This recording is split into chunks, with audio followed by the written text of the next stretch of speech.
जन्म से कोई अपराधी नहीं होता है, उसे सिस्टम और हालात अपराधी बनाते हैं। हालांकि विकास दुबे कुख्यात अपराधी था, इसमें कोई दो राय नहीं है और उसे उसके किए की सजा मौत के रूप में मिल गई। लेकिन ना जाने ऐसे कितने विकास दुबे कानून से साठ गांठ कर पनप रहे हैं। ऐसे में आपको सुनाते हैं विकास दुबे की विकास दुर्दांत अपराधी दुबे बनने की कहानी। सुनिए खुद उसी की जुबानी। फर्स्ट में मैं यहाँ का ग्राम प्रधान चुना गया, अपने गांव का 2 पंचवर्षीय में ग्राम प्रधान रहा यहाँ पे।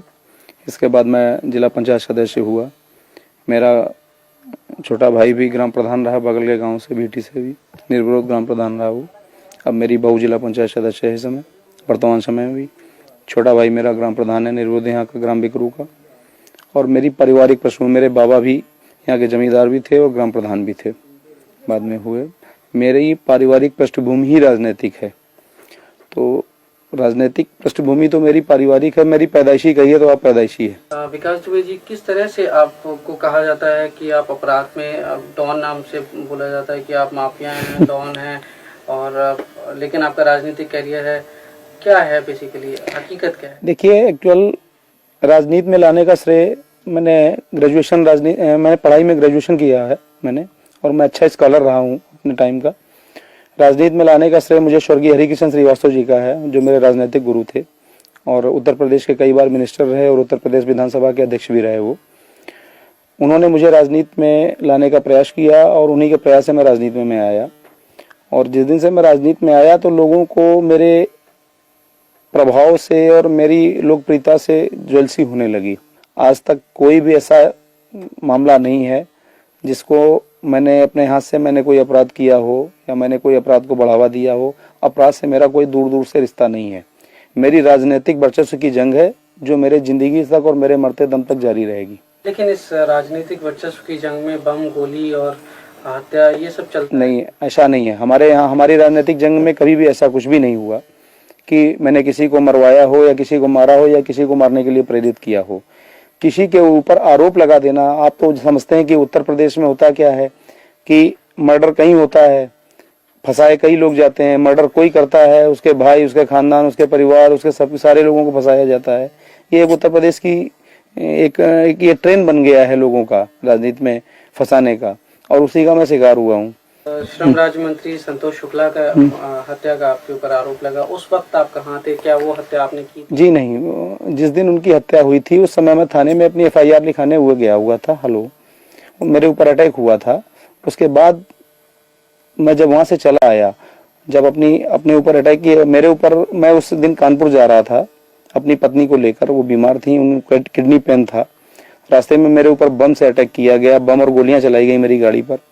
तो मैं उसकी FIR, जब मैंने SP कानपुर देहात को फ़ोन किया कि मेरे ऊपर इस तरीके से घटना हुई, तो उन्होंने मुझे कहा कि आप वहीं रुकिए, मैं फोर्स भेज रहा हूँ। फोर्स मुझको वहाँ से लेके आया, मैंने थाने में FIR लिखाई और मैं चला आया। इसके बाद थाने में जिन मंत्री जी का आप नाम ले रहे हैं, वो मंत्री जी किन्हीं कारणों से अपना पहुंचे और उन्होंने किसी तरीके से पुलिस से उलझाव किया। वहाँ लोगों से उनकी कहासुनी हुई। इसके बाद क्या हुआ क्या नहीं हुआ उससे मेरी जानकारी नहीं है। उनकी हत्या की जानकारी या उनके मरने की जानकारी मुझे लखनऊ में हुई। हत्या के कई चश्मदीद थे। मनोज शुक्ला, जो संतोष शुक्ला मंत्री के भाई थे, उन्होंने आपको देखा था कि आपने गोली मारी है? नहीं, ऐसा कुछ नहीं। ये देखिए, इस बात को तो अदालत में इसका ट्रायल हो चुका है मुकदमे का, और अदालत में इस चीज साबित हो चुकी है कि मनोज शुक्ला पेशबंदी में उनसे, मनोज शुक्ला के साथ जितने उनके गनर, संतोष शुक्ला जी के साथ गनर, शैडो ड्राइवर और उनके प्राइवेट लोग थे, उन्होंने सारे ने गवाही दी कि जिस समय संतोष शुक्ला का मर्डर हुआ उस समय विकास दुबे या जो लोग आरोपित लोग हैं इनके परिवारजनी, ये लोग मौके पर नहीं थे। इनका नाम पुलिस के कहने पर FIR में लिखाया गया। जैसा पुलिस ने कहा मैंने वैसा FIR में लिखाया। अब वो मुकदमा ट्रायल होने के बाद भी उसमें दोष मुक्त हो चुके हैं सारे लोग, और उस मुकदमे की कार्रवाई सारी जो कुछ थी वो समाप्त हो चुकी है। मैंने अदालत में सरेंडर किया, न्याय में मेरा विश्वास था, मैंने अदालत में सरेंडर किया और उस मुकदमे को फेस किया। सारे ट्रायल को, जितने दिन ट्रायल रहा मैं अंदर रहा। मैंने ट्रायल पे मेरा जब ट्रायल हो गया, मैं समाप्त हुआ, मेरा मुकदमा खत्म हुआ, उस समय मैं जेल के बाहर आया।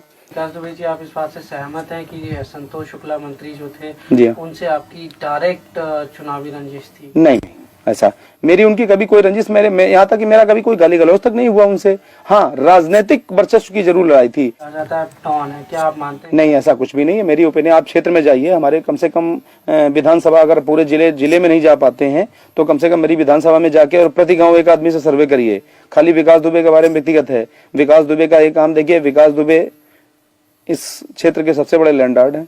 हमारे पास सारे हैं। मैं स्वयं की खेती कराता हूँ, स्वयं का मेरा व्यापार है, स्वयं का मेरा स्टेट कॉर्पोरेशन का काम है, मेरा आर्थिक भी है। आज तक मैंने कोई आर्थिक, ऐसा नहीं कि मैंने कोई आर्थिक अपराध कराया हो, किसी अपराध में संलिप्त रहा हूँ। आरोप लगा देने से ही कोई अपराधी उड़ान नहीं हो जाता है।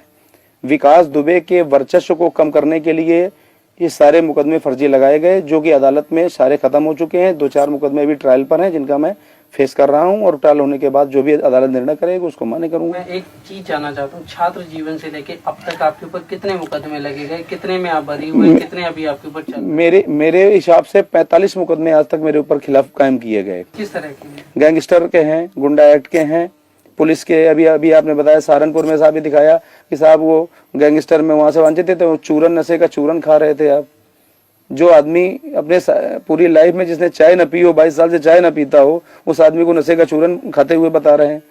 आप सोच समझ सकते हैं कैसे मुकदमे पुलिस लगाती है, ये पुलिस स्वयं जानती है। तो आपकी जो छात्र राजनीति थी उसमें आपने कभी पार्टिसिपेट किया? क्या आप छात्र राजनीति से जुड़े रहे? नहीं, जब तक मैंने छात्र जीवन रहा तब तक मैं राजनीति में नहीं रहा। छात्र जीवन के बाद मैं राजनीति में आया। छात्र जीवन मेरा बिल्कुल एकदम संयमित था। मैं छात्र जीवन, मैंने जैसे एक छात्र का जीवन होता है वैसे मेरा संयमित जीवन था। अरे ये बताएं, आपके बारे में ये भी कहा जाता है कि छात्र राजनीति में आप चुनाव लड़वाने का काम करते थे। यस, हाँ। क्या है वो? नहीं, मैं चुनाव लड़वाता था, ये बात सही है। चुनाव में अपने कैंडिडेट लड़ाता था, अपने कैंडिडेट को सपोर्ट करता था, चुनाव जिताता था। ये आप मान लीजिए कि हो सकता है ये गॉड गिफ्टेड भी रहा हो मेरे साथ, क्योंकि मुझे राजनीति से छात्र जीवन में ही कुछ मेरे अंदर जम्स आ गए थे कि नहीं है, किसी को प्रेसिडेंट बनाना है अपने यार मित्र को, या ये आदमी अच्छा है, इस काबिल है, किसको प्रेसिडेंट बनाया जाए, इसको महामंत्री बनाया जाए। लेकिन ये भी कहा जाता है कि आप इसी राजनीति से इतने प्रेरित हुए कि आपने संतोष शुक्ला को बीच थाने में इतने सारे लोगों की भीड़ में मारा, जो आप पे आरोप लगे, और आप हाईलाइट होना चाहते थे, इसीलिए आपने ये सब कारनामे किए। ये कहाँ तक सच है? देखिए, ये सब मनगढ़ंत बातें हैं और बेबुनियाद बातें हैं। संतोष शुक्ला की ना तो मैंने हत्या की और ना कभी मैंने उनका हत्या का ख्याल लाया मेरे जीवन में, और मैं भी उनसे, जिन लोगों ने हत्या की है उनसे मैं सहमत नहीं हूँ। किन्हीं लोगों ने भी की हो उनकी हत्या, क्योंकि राजनीति में वर्चस्व में इतनी है। लेकिन संतोष शुक्ला की छवि चूंकि हमारे यहाँ अच्छी नहीं थी। संतोष शुक्ला के, विकास दुबे के कोई दुश्मन नहीं थे। संतोष शुक्ला ने जिन 50 लोगों को, हजारों लोगों को यहाँ जबरिया जेल में बंद कराया, फर्जी मुकदमे लगवा के, हो सकता है उन्हीं में से कोई उनका इंटेंशन रहा हो। और इवन यहाँ तक मालूम है कि संतोष शुक्ला के परिवार में, खुद संतोष शुक्ला ने 4 मर्डर करा रखे हैं अपने परिवार में। ये शायद आपको जानकारी नहीं होगी, मैं आपको व्यक्तिगत जानकारी बता रहा हूँ।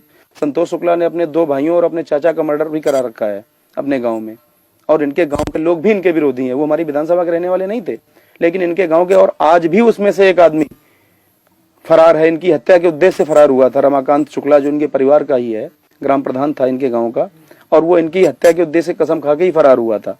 हो सकता है उसने भी मौके का फायदा उठाया हो।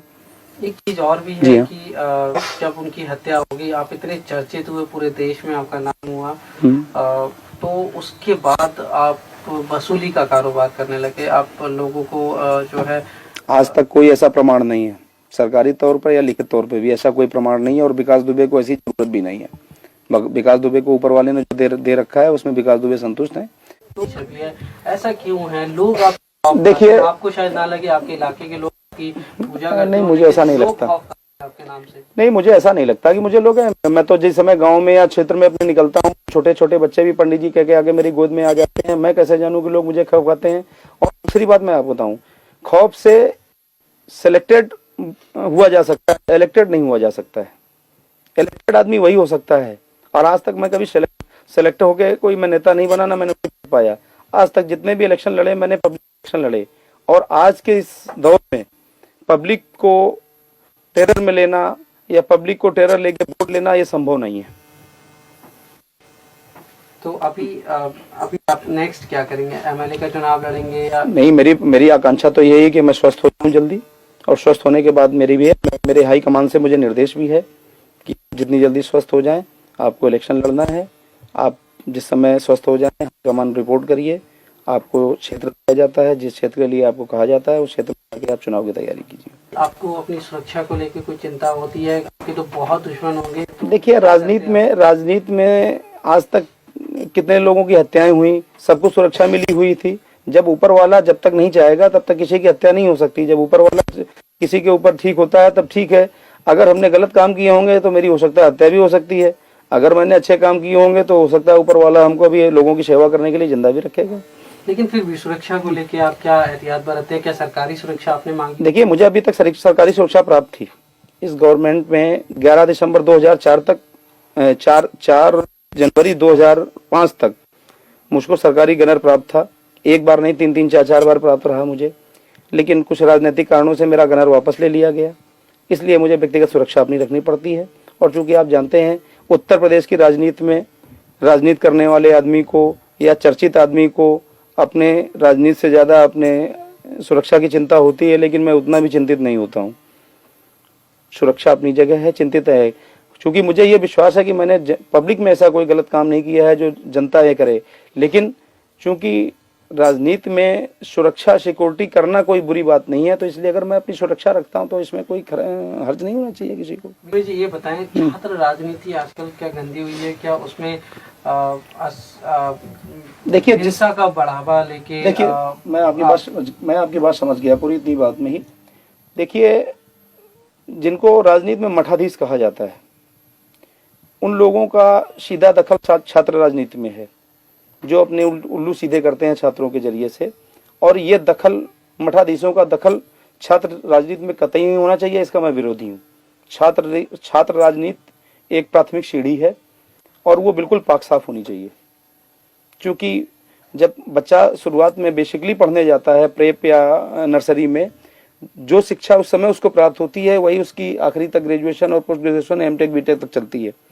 अगर किसी आदमी की नींव ही खराब कर दी जाएगी छात्र राजनीति में, अगर मठाधीशों का दखल रहेगा तो छात्र राजनीति कभी भी पाक साफ सुथरी नहीं रहेगी। लेकिन एक मठाधीश मेरे सामने बैठे हैं, उनका भी दखल रहा छात्र राजनीति में। उन्होंने भी अपने कैंडिडेट खड़े किए, उन लोगों को जिताया बाकायदा। जब तक मैं जब तक स्टूडेंट था तब तक मैं राजनीति में, छात्र राजनीति में मेरा इंटरेस्ट रहा। जिस दिन से मैंने स्टूडेंट लाइफ मेरी समाप्त हुई उस दिन से मैंने छात्र राजनीति में कभी दखल नहीं रखा। पर राजनीति में मठाधीश बनना कोई बुरी बात तो नहीं है, लोग बनते हैं। और नहीं, मेरी समझ में बुरी बात है। कुछ और कहना चाहेंगे आप हमसे? मैं यही आपके जरिए से मैं थोड़ा सा संदेश देना चाहता हूँ लोगों को कि राजनीति में जो लोग एक दूसरे को नीचा दिखाने के लिए गलत प्रभाव का इस्तेमाल, सत्ता का और पुलिस का दुरुपयोग करते हैं, ये नहीं करना चाहिए। किसी भी अच्छे व्यक्ति को आगे बढ़ने से रोकने के लिए ये रास्ता अच्छा नहीं है। अगर किसी को इस तरह रोकना है तो उसके राजनीतिक प्रभाव को कम करिए, उसकी खामियां पब्लिक में बताइए। लेकिन किसी के ऊपर आप फर्जी मुकदमे लगा के बंद करवा दें अपने राजनीतिक प्रभाव के इस्तेमाल से, ये बात ठीक नहीं है। लेकिन विकास दुबे जी, शुरुआत में तो शायद कभी ना कभी आपने कुछ ऐसा कुछ किया होगा जिसकी वजह से केस लगे होंगे। उसके बाद क्या पुलिस ने जबरदस्ती डाले केस? देखिए, पुलिस आज भी मेरी विरोधी नहीं है और पुलिस मुझसे कभी भी इस तरह से असहमत नहीं रही। मैं ग्राम प्रधान रहा, बराबर पुलिस दरवाजे आती है, बराबर क्षेत्र के एसओ सीओ साहब जो भी हों, जो बुलाते हैं, मैं आज भी थाने जाता हूँ।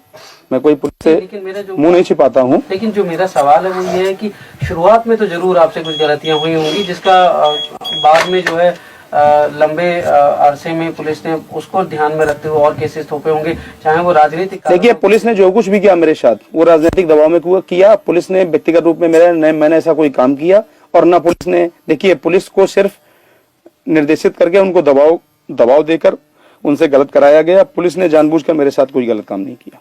उत्तर प्रदेश और बिहार में राजनीति में, पुलिस में राजनीति का इतना ज्यादा दखल है कि आगे चल के राजनीतिज्ञों को लेके पब्लिक जूता लेके दौड़ेगी, राजनीति करने वालों को पसंद नहीं करेगी। किसी दिन हिंदुस्तान में 2 स्टेट ऐसे हैं आपके, ये इनमें राजनीतिज्ञों को देखना पब्लिक पसंद नहीं करेगी। राजनीति करना तो दूर रही, राजनीतिज्ञों को देखना पब्लिक पसंद